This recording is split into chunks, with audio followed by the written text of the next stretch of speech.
Welcome back to Count Me In, IMA's podcast about all things affecting the accounting and finance world. I'm your host, Mitch Rochong. In this episode, we will hear from the creator of Money and Mimosas, Danetha. Danetha is also a freelance writer for financial institutions, a consultant, and a former accountant who now strives to help clients elevate their self-worth and their net worth. Keep listening to hear how this entrepreneur has excelled by taking leaps and maintaining a business-savvy mindset.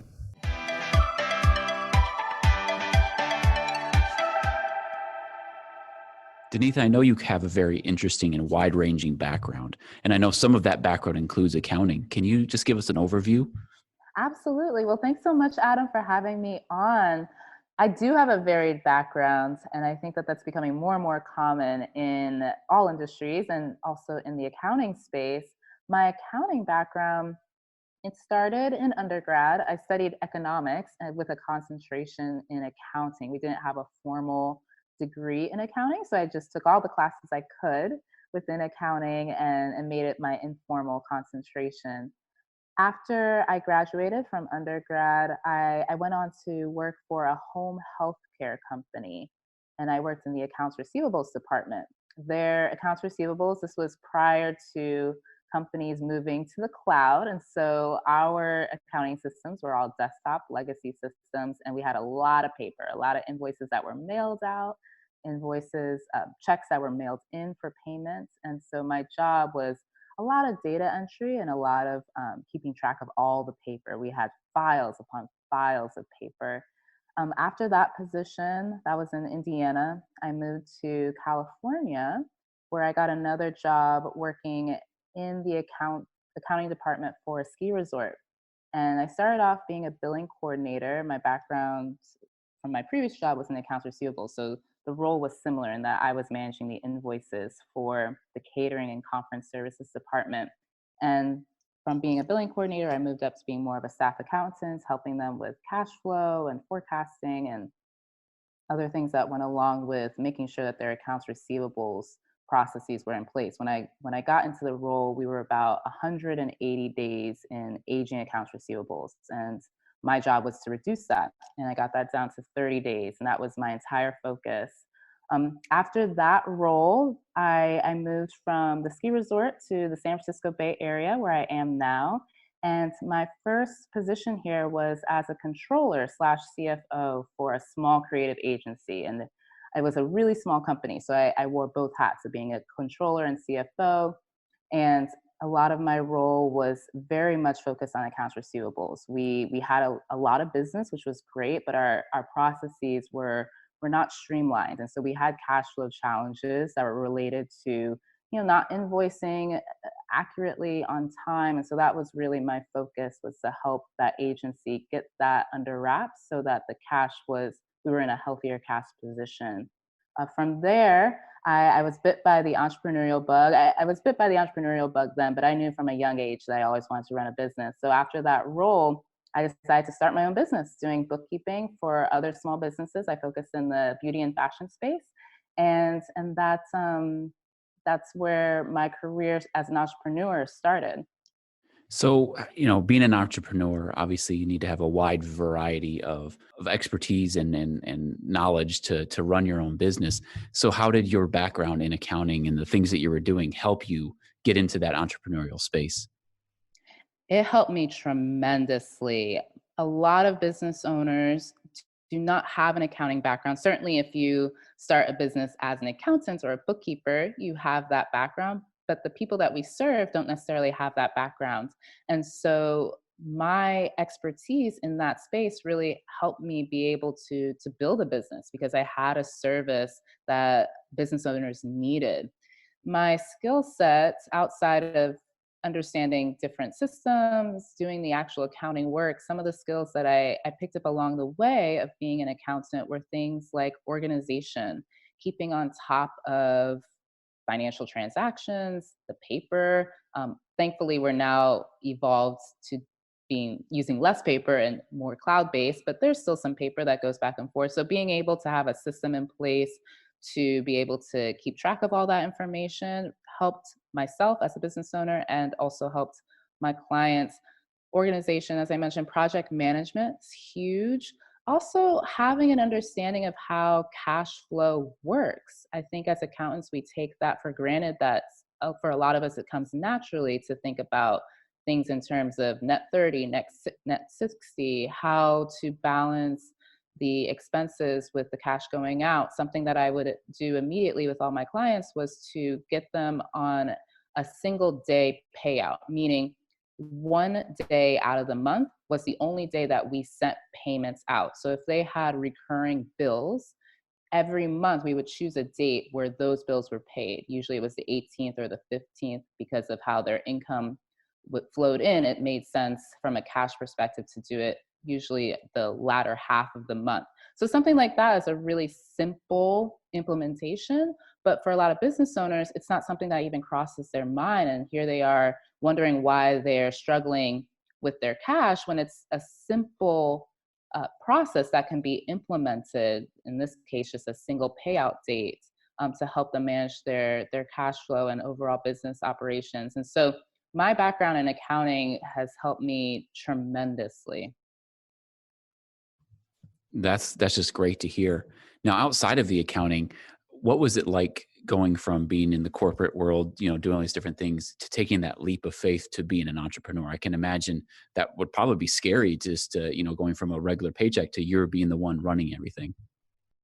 There was definitely it was a mixed bag. I've always wanted to be an entrepreneur. I asked my parents for business cards for my 8th birthday. At the time, I wanted to be a nail artist. And so I've always wanted to be a business owner. So that leap for me was more of a homecoming, if you will. It was coming back to my true nature of being a creative and being a risk taker and carving out my own journey. With that said, though, I do have my accounting side, which is very methodical and pragmatic. And to your point about receiving a paycheck on a consistent basis, to now I'm figuring out how that paycheck is going to come in, and oftentimes it's not consistent. So that's definitely a big part of the challenge with being an entrepreneur, is realizing, oh my gosh, the buck really does stop with me. What helped me with that transition was applying some of the things that I've learned in accounting. One of the things that I learned, that we all learn in this space, is you have to know your numbers. You have to know how much it costs you to live your life. So one of the first things I did was calculate my personal expenses. What do I need in order to feel comfortable, maybe not thriving, but at least comfortable financially? And that baseline helped me figure out, okay, I need to sign clients, recurring clients that will match this baseline. For some people, it's 2,000 a month. Some people it's 5,000. Some people it's 10,000. Whatever it is, knowing that number and then setting up my business so that my recurring clients match that baseline helped me to then feel more comfortable as if I was receiving a paycheck on a regular basis. I created that for myself. And then the income above and beyond that it's still flexible. It's still not necessarily guaranteed, but as long as I know that my baseline is covered, that really helps. And that did take a few years to figure out that process for myself. I'm not suggesting that happened overnight, but knowing that information is really helpful.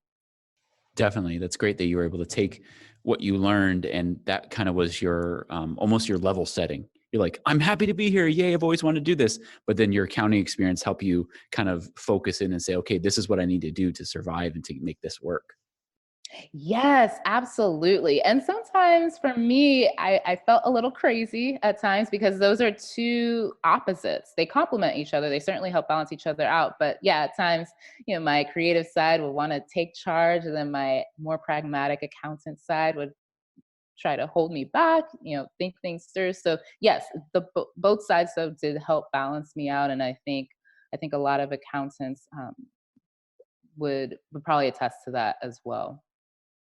So, what advice would you give to somebody who is looking to take that leap? You just gave some overview of kind of what your experience was, but what if somebody's looking to kind of take that route, saying, you know what, I've always wanted to be an entrepreneur, but I'm not sure where to start. Great question. And that is it's a beautiful time in the entrepreneurial journey, the beginning. It's so pure, and you have high hopes and dreams, and it's a great time, but there's also some trepidation involved with that. When it comes to accountants, my advice for starting a business does differ depending upon who the audience is. So when I speak to creatives, writers, designers, they're typically open to taking more risk. I find when I speak to accountants or bookkeepers, they are a little bit more hesitant because we're pragmatic. And so if I were to answer that question for a bookkeeper or an accountant, I actually just received an email from someone who is a controller full time and has started building a bookkeeping business on the side. She has 4 clients, and she's wondering, she emailed me asking when's the right time for me to go full time with this. And she was concerned because she wasn't sure if she'll be able to, continue to pay her bills, all the normal things that we think about when it comes to going out on your own. And so when I answered her and when I speak to other accountants, I my suggestion is to really ask yourself, what would you think if would you regret anything 10 years from now if you don't take that leap of faith? Because there's never a right time to start a business. I'm not a mom, but I imagine it's almost like having children. There's never the perfect time to have kids. You try your best to be as prepared as possible, but kids don't come with a blueprint. Businesses don't either. And so, really thinking about, what does success mean for me? What makes me happy? And going along with that feeling and knowing that, trusting yourself that things are going to work out. And then, the first practical step is to start looking for clients. And that for me was about finding an industry that I was passionate about. I love beauty and fashion. So that's where I started when I looked for clients, and really building a business around my passions. That would be my recommendation for anyone that's thinking about starting their own business. So how has your mindset changed over the years? Your path has kind of gone all over the places you've kind of covered as we've been talking today. But how has your mindset changed over the years with the changing of technology that's all around us, but also the industries and just how the world is changing? How has your mindset changed toward your business and how you look at things? Ooh, my mindset has evolved incredibly over this time period.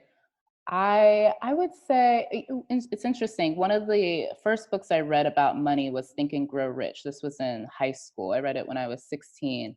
And I remember thinking, wow, that's amazing. Like, I can create a rich life based upon my thoughts if I can get my mindset correct. And that stuck with me at that age. But as I've gotten older, it's been several years since I graduated from high school. As I've gotten older, the lessons from that book has deepened and enriched in different ways. And one of the things that I've found for me were, I've always been a flexible person. I've always been someone that's more or less gone with the flow, and am open to that. But as an entrepreneur, I've truly had to learn how to be flexible. And you mentioned technology, that within my accounting career, which for some people that are listening, it may seem short because I am still a younger person, a younger professional. For others, it may be, I've been in this for a while, but regardless, it's changed a lot within just my career span. I learned accounting on Peachtree software, and now it's completely different. It's completely cloud based, and you can completely do it on your mobile phone. And so the flexibility has come in that regard, come with understanding that my clients are expecting that I am ahead of the curve technology wise, that I am introducing them to new products, new ways of running their business. And it's up to me to not just be a good accountant, and then on top of that, be a good business owner, which means I've got to learn sales, I've got to learn marketing, I've got to learn my own operations. But then I also have to be technologically savvy. So I've got to do my own research and stay on top of the trends. And so that's been the biggest shift for me, is continuing to be open to evolving. That's huge because if you get stuck with the same mindset and you don't allow yourself to evolve, then how can you grow as a business? Because your business as an entrepreneur is a reflection of you.